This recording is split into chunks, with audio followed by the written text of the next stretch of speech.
Hi friends, welcome back to my channel. സേതുവിന്റെ ഈ പ്രഖ്യാപനത്താൽ തകർന്നത് അർച്ചനയുടെ കുടുംബമാണ്. സന്ദീപിനെയും മാധുരിയെയും ചേർത്ത് നിർത്തി സച്ചിയും സ്നേഹിയും ഒരുപാട് സെൽഫികളൊക്കെ എടുക്കുന്നുണ്ട്. അത് കണ്ട് വളരെ സങ്കടപ്പെട്ട് നിൽക്കുകയാണ് ആതിര. ആതിരയുടെ ഈ വിഷമം സന്ദീപ് ശ്രദ്ധിക്കുന്നു. വാ ഇങ്ങോട്ട് എന്ന് പറഞ്ഞ് അനഘ സന്ദീപിനെ മാത്രം മാറ്റി നിർത്തി രണ്ടുപേരുമായി ഒരു സെൽഫി എടുക്കുന്നുണ്ട്. അതും ആതിരയുടെ തൊട്ടരികിൽ വെച്ച്. ഇതൊക്കെ സങ്കടപ്പെട്ട് കണ്ടു നിൽക്കുകയാണ് അർച്ചനയും. ശേഷം അതൊന്നും കാണാനാകാതെ അർച്ചന ഒരു ഭാഗത്തേക്ക് മാറി വരുന്നു. ടെൻഷനോടെ അങ്ങോട്ടും ഇങ്ങോട്ടും നടന്ന സമയത്താണ് അർച്ചനയോട് സംസാരിക്കാനായിട്ട് സച്ചി അവിടേക്ക് വന്നത്. അർച്ചന, നല്ലയാളാണ് താൻ, ഇവിടെ വന്ന് നിൽക്കുവാണോ?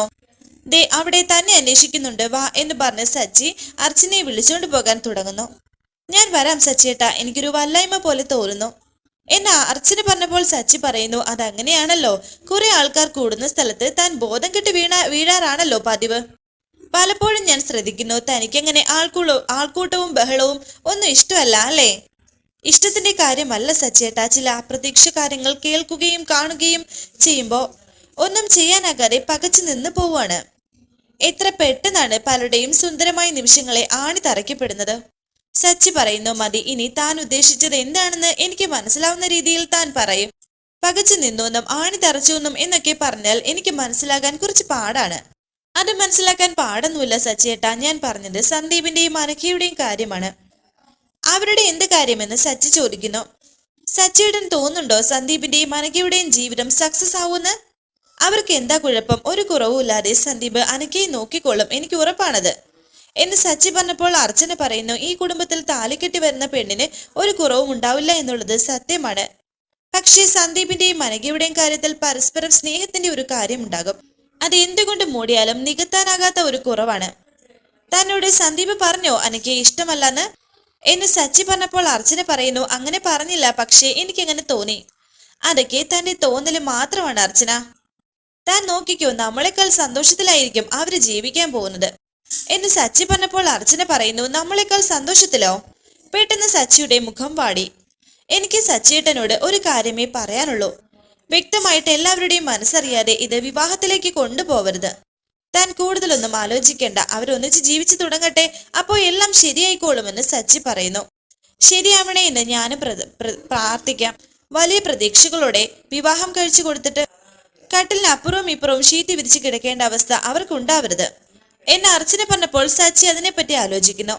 ഈ വീട്ടിൽ സമാധാനമില്ലാത്ത ഒരൊറ്റ മുറി മതി എന്നും അർച്ചന പറഞ്ഞതിന് ശേഷം അവിടെ നിന്ന് പോകുന്നു. ശേഷം കാണിക്കുന്നത് വീട്ടിന് പുറത്തുനിന്ന് സംസാരിക്കുകയാണ് മാഷും കമലയും. മാഷെ, ഇനിയും നമ്മളിത് മൂടി വെച്ചാൽ അത് ശരിയാകില്ല എന്ന് കമല പറഞ്ഞപ്പോൾ മാഷ് പറയുന്നു, ഇനി എന്ത് ചെയ്യണമെന്നാണ് ഈ പറയുന്നത്? എല്ലാവരോടുമായി മാഷ് സേതു പറഞ്ഞു കഴിഞ്ഞു. നമ്മുടെ മോളെ അല്ല സന്ദീപിനായി കണ്ടുവച്ചിരിക്കുന്നതെന്ന്. ആതിരെ ഇനി എന്തു പറഞ്ഞ് സമാധാനിപ്പിക്കുമെന്നാണ് ഞാൻ വിചാരിക്കുന്നത്. എന്റെ മോൻ ഇത്രയും പ്രതീക്ഷിച്ചിട്ട് വന്നിട്ടിപ്പോ എന്ന് മാഷി പറഞ്ഞപ്പോൾ കമല പറയുന്നു, ഇതിനിടയ്ക്ക് എന്തൊക്കെയോ തെറ്റിദ്ധാരണകൾ ഉണ്ടായിട്ടുണ്ട് മാഷെ. അല്ലെങ്കിൽ അർച്ചന ആതിരയോട് വെറുതെ ഇങ്ങനെ പറയോ? ഇനിയിപ്പോ നമുക്ക് എന്ത് ചെയ്യാൻ പറ്റും കമലെ? സേതുവിന്റെ തീരുമാനത്തെ ചോദ്യം ചെയ്യാൻ നമുക്ക് കഴിയോ? ചോദ്യം ചെയ്യലല്ല മാഷെ, വാസ്തവം എന്താണെന്ന് അറിയണ്ടേ? സന്ദീപിന്റെയും ആതിരയുടെയും കാര്യം ഇവിടെ മറ്റാരും അറിഞ്ഞിട്ടില്ല എന്ന് കമല പറഞ്ഞപ്പോൾ മാഷി പറയുന്നു, അത് ഇനി പറഞ്ഞിട്ട് കാര്യമുണ്ടെന്ന് നിനക്ക് തോന്നുന്നുണ്ടോ? സേതുവേട്ടനോട് സംസാരിക്കേണ്ട, അവന്തികയോട് നമുക്ക് സംസാരിക്കാമല്ലോ എന്ന് കമലയും പറയുന്നുണ്ട്. നമ്മുടെ എല്ലാ കാര്യങ്ങളും അറിയാവുന്ന ആളല്ലേ അവന്തിക. മാത്രമല്ല സന്ദീപിന് അനഘയോട് യാതൊരു താല്പര്യമില്ല എന്നും കൂടി അവന്തിക അറിയണ്ടേ? നമ്മൾ ഇത് പറയുമ്പോൾ അവന്തികയ്ക്ക് കാര്യങ്ങളൊക്കെ മനസ്സിലാകും.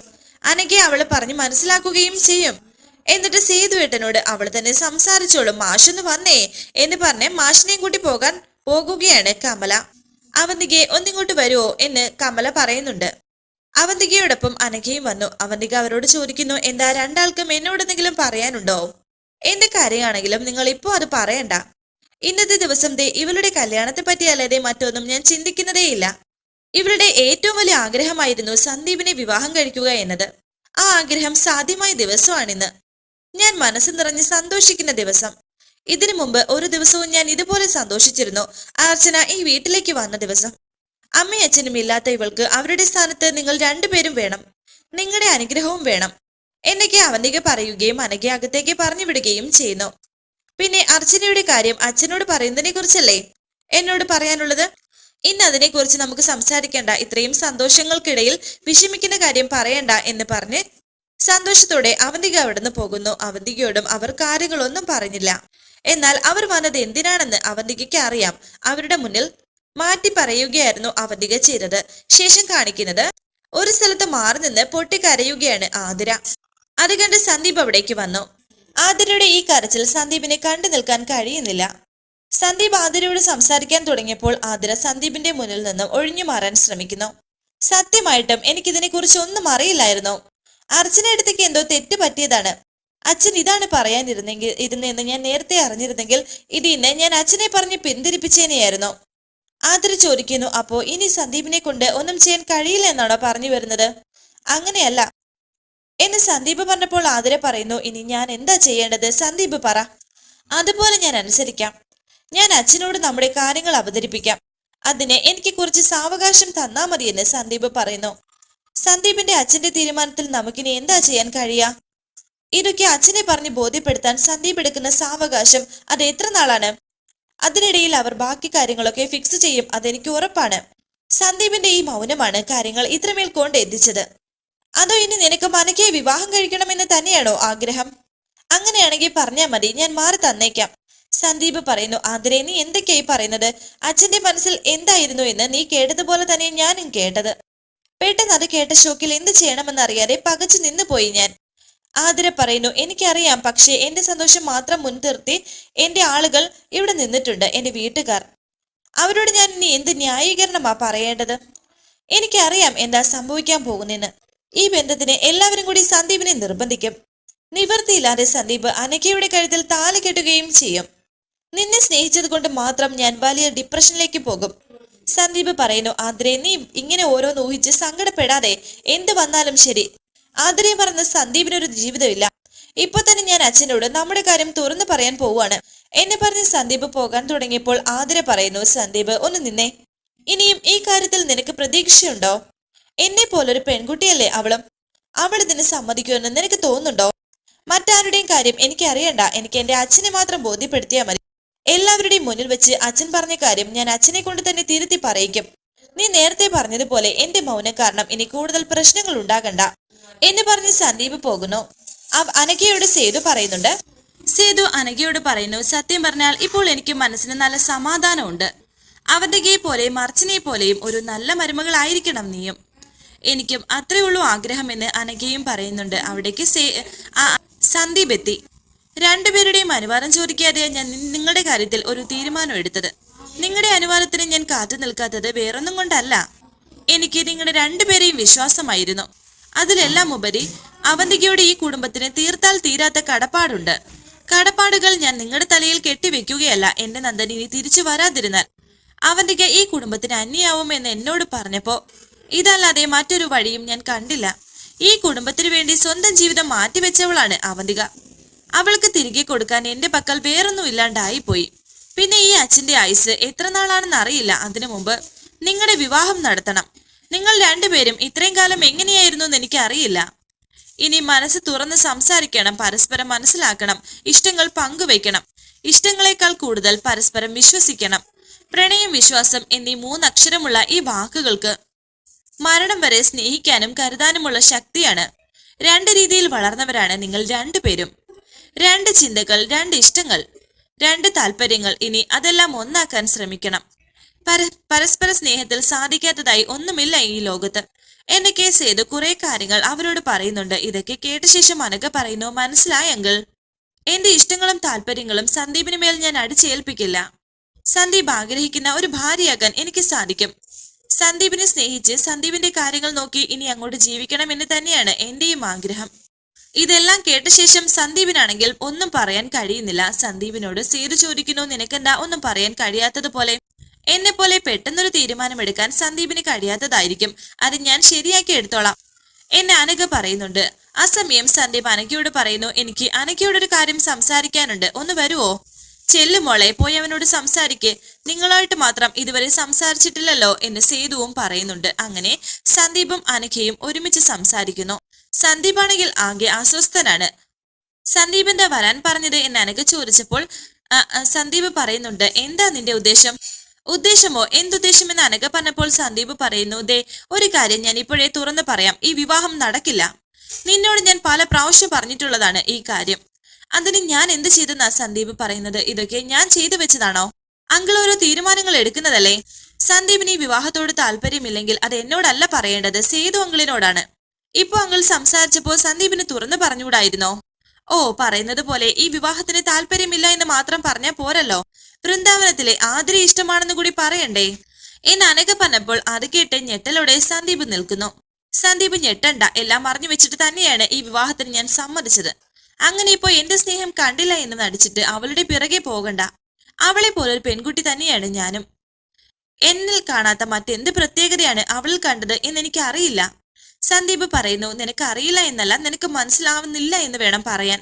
അല്ലെങ്കിൽ എല്ലാം അറിയായിരുന്നിട്ടും ഇപ്പോഴും നീ ഈ വിവാഹത്തിന് സമ്മതിക്കൂ എന്ന് പറയില്ലായിരുന്നു. എന്റെ നിവർത്തികേടിനെയാണ് നീ ചൂഷണം ചെയ്ത് സ്നേഹമാക്കി മാറ്റാൻ ശ്രമിക്കുന്നത്. ചിലപ്പോ അതേ നിവർത്തികേടിനെ ഞാൻ ഈ വിവാഹത്തിന് നിന്ന് തന്നാലും എന്റെ മനസ്സ് അതിൽ നിന്നും ഒരിറ്റ സ്നേഹവും നിന്നോടുണ്ടാവില്ല. നീ എന്നെ സ്നേഹിക്കുന്നതിനേക്കാൾ 1000 മടങ്ങ് ആതിര എന്നെ സ്നേഹിക്കുന്നുണ്ട്. അതിന്റെ 10,000 മടങ്ങ് ഞാൻ ആതിരയെ സ്നേഹിക്കുന്നുണ്ട്. അതിനിടയിലേക്ക് ആരും വരണ്ട. അത് കേട്ട് അനഘ പറയുന്നു, വരും. കാരണം സന്ദീപിന് പറഞ്ഞ അതേ വാക്ക് തന്നെയാണ് സ്നേഹം. വെറുതെ ഫോൺ വിളിച്ച് തന്റെ വ്യക്തിത്വം മറച്ചു വെച്ചല്ല സന്ദീപിനെ ഞാൻ സ്നേഹിച്ചത്. ഞാനായി നിന്നുകൊണ്ട് തന്നെയാണ്. എനിക്കറിയാം നേരിട്ട് ഒരിക്കലും സന്ദീപിന് ആതിരയെ ഇഷ്ടപ്പെടാൻ സാധിക്കില്ലെന്ന്. നേരത്തെ സന്ദീപ് പറഞ്ഞില്ലേ നിവർത്തികേട് കൊണ്ട് എന്നെ വിവാഹം കഴിക്കുന്ന കാര്യം. ആ നിവർത്തികേടിന്റെ മറ്റൊരു വേർഷനാണ് ആതിര സന്ദീപ് പ്രണയം. അർച്ചന എന്ന ഏട്ടത്തിയുടെയും മറ്റുള്ളവരുടെ മുന്നിൽ സ്നേഹിച്ച പെണ്ണിനെ ഉപേക്ഷിക്കില്ല എന്ന നല്ല പിള്ളയുടെ നിവർത്തികേട്. വേറെ വഴിയില്ലാണ്ട് വന്നപ്പോഴല്ലേ ആതിരയെ സ്നേഹിക്കേണ്ടി വന്നത്. ഈ വീട്ടിൽ ഞാൻ ഒരുത്തിയുള്ള കാര്യം പോലും സന്ദീപ് മറന്നു. സന്ദീപ് പറയുന്നു, മറന്നതല്ല, അതിനെ ഓർമ്മിക്കാൻ മാത്രം നമുക്കിടയിൽ ഒന്നും ഇല്ലല്ലോ. ഇതെല്ലാം പറഞ്ഞിട്ട് കാണിച്ചിട്ടും ഞാൻ മിണ്ടാതെ നിന്ന് തന്നത് നിന്നെ ഓർത്തിട്ടല്ല, അമ്മയുടെ സ്ഥാനത്ത് ഞാൻ കാണുന്ന അവന്തികേട്ടത്തെ ഓർത്തിട്ടാണ്. അതാണ് എന്റെ മറ്റൊരു നിവർത്തികേട്. നീ നേരത്തെ ചോദിച്ചില്ലേ നിന്നേക്കാൾ എന്ത് പ്രത്യേകതയാണ് ആതിരയ്ക്കുള്ളതെന്ന്. ആതിര എന്ന പെൺകുട്ടിയുടെ മഹിമയും സൗന്ദര്യവും അറിയണമെങ്കിൽ ഈ സന്ദീപിന്റെ കണ്ണിലൂടെ നോക്കണം.